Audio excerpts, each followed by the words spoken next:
And lo, there shall come a conclusion. Masters of the Universe Revelation is back, or well, it will be back at the end of November, and that means we're going to finally find out what happens with this series. Now, obviously, I am not the only one to make a video talking about the new trailer for Revelation Part 2. Go see the other ones. Go see Screen Geeks. Go see Clownfish TV. Everyone's got a great opinion, and honestly, you asked me to do it. I keep getting comments saying, what do I think? So, yes, I know other people have done a video like this. I'm doing one too. Hey, that's what happens. All right, so we all know the first part of Revelation was a little bit jarring for the fan base. And to address, I guess, the elephant in the room, the show wound up being all about Teela, which we were told it wouldn't be, and then it was, and there was definitely... the fact that the elephant turned out to be Teela was jarring to a lot of fans, and a lot of this comes down to how the show was marketed. So, I get that. I addressed that in my, the first few videos on part 1. Putting that aside, and I did get my fair share of hate mail for just having the gall to actually like the show, because, you can't like something if everybody else doesn't like it. That makes you arch enemy number 1 in the galaxy. But I really did look at this show as a what if. I kind of wish it was advertised as that, marketed as that, sort of like what if Teela took over. I mean, come on, what ifs are awesome. They give us things like the Hydra Stomper, and if you're not going to like a World War II version of Iron Man, I don't know what I can do for you as a toy fan, because, I mean, come on, this is what toys are all about. And Revelation also is very toyetic, and let's basically jump in and talk about the new trailer, what to expect, and what it kind of tells us about where this series is going. So first off, we are reintroduced to Teela with her new cool haircut, and she now has a mystical emblem on her forehead, because we all know this means that you're becoming magical. Now, this is something that's been established for a long time. It's not like a shocker. We all know that Teela is the daughter of the Sorceress, and she was supposed to take over as the Sorceress in the 2000X series. We know this both from what happened in the late episodes where the Sorceress gets into a big fight with King Hiss. King Hiss winds up biting her, and this poison, even though she survives the fight, was essentially a slow death. Ian and Dean have said in numerous interviews that this was, going to lead to her death. Now, whether you see Teela as the biological daughter of the Sorceress and Fisto, or a magical creature birthed from an egg, because, eggs, or you see her as the magical clone created by Skeletor. Heck, she's had a lot of origins. Like I said, she's named after an elephant. What can you do? Well, regardless, she was always meant to be the new Sorceress in a lot of the stories and canon from the past. So making her the new Sorceress in Revelation is not a total shocker. And she uses her powers, apparently, to fix Adam, who we saw was wounded in the previous finale from Season 1. But it turned out that this wound was really only... Look! Just a flesh wound. And for those, complaining on the internet and on the radio and through telegrams and other forms of modern communication, yes, He-Man's not dead. Like, it looked like he died. It looked like he died twice, but, twist. That's what they do. That's what fiction does. I mean, come on. How many characters in Lord of the Rings did it look like died? Aragorn, Frodo? I mean, unless you read the books, but, I'm talking about the movies, or, if you were a non-book reader. You were shocked when those things happened. So He-Man lives, Skeletor lies, and Eva Lynn becomes a bat sorceress.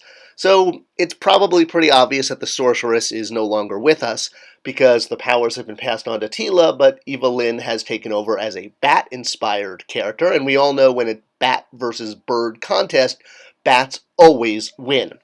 Hence, it's Batman, not Birdman. Sorry, Harvey. All right, so now all of our good guys gather around a large round table, which we know is rule number 562 of pop culture, that in order to organize a fight against bad guys, you have to stand around a round table. And you'll notice in the background of their round table organizational meeting, we have Teela sulking in the back, doing her usual thing, because... well, that's what she does these days, is she sulks and gets muscular, and it's probably the same thing as Gulliver's Travels, where she's upset over what end of the egg people are breaking when they want to get to the yummy insides. Alright, So now we're back to Skelegod, who's cackling because we all know that's what Skeletor does, and he's doing his best impersonation of the Joker for reasons.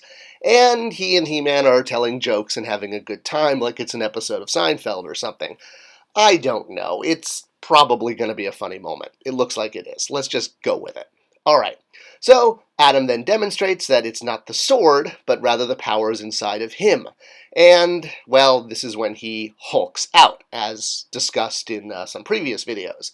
So, He-Man, or rather Adam, becomes He-Man, but perhaps because he doesn't have the sword, he can't quite do it right, and instead he turns into Ular, which is the giant savage version of He-Man. You can see my previous video on the history of Ular and how this has been incorporated into Revelation, and it's cool to see this character. That was the whole point of making him an original character, so he could be marketed. I'm talking about the Classics line, not this fan custom from Origins. Alright, and now we have our giant battle because, you need a giant battle, and it's interesting to note that there's a giant whirlwind portal above Castle Grayskull. Now, I'm not sure if this is deliberate. It's deliberate!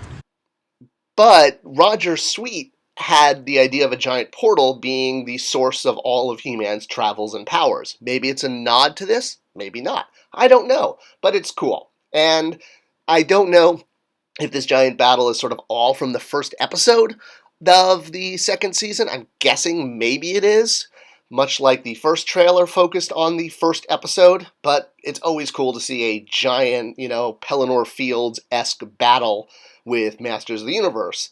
And we see all the other characters rising up to join in. We get Fisto, we get Buzz-Off, we get Stratos, some more characters from their species, and of course we get Teela's BFF holding her man-at-arms weapon. And Scareglow rises from the depths of Subternia, i.e. the hell afterlife of Eternia. Hey, cool concept. But He-Man stands firm and tells everyone to get behind him because that's where I would probably be in a fight because, I would trust He-Man. And he saves the day by killing Daenerys' favorite dragon and rallying the troops that they're now going to take back Castle Grayskull, etc. Teela has her bird moment, flashing to her mom and realizing probably who she is and that she's related, etc., learning about her destiny. Very cool. And then we have our surprise finale, where Orko comes back and stops Scareglow with his magical robe powers, because he probably borrowed that from Doctor Strange. Got better. And got better he did. And basically, just like a lot of people said, let's keep an open mind for the second season. Because the idea that they're going to kill Orko and kill He-Man, there were a lot of people angry over this. But oh, lo and behold, neither one of them are dead. And Teela will probably become the Sorceress, not the new He-Man. Although, who knows.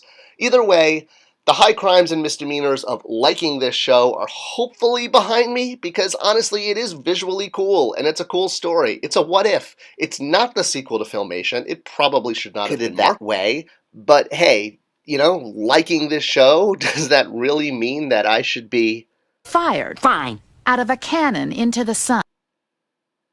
Hey, for anything, it's a great time to be a He-Man fan. We've got more MOTU shows, content, toys than we've had in decades, and for that, I'm really grateful. We need new kids getting into the brand. That's the most important thing, because if we get a new generation into it, we as collectors will get more and more stuff for years to come, and the brand's not going to go away like something like Major Matt Mason or Food Fighters.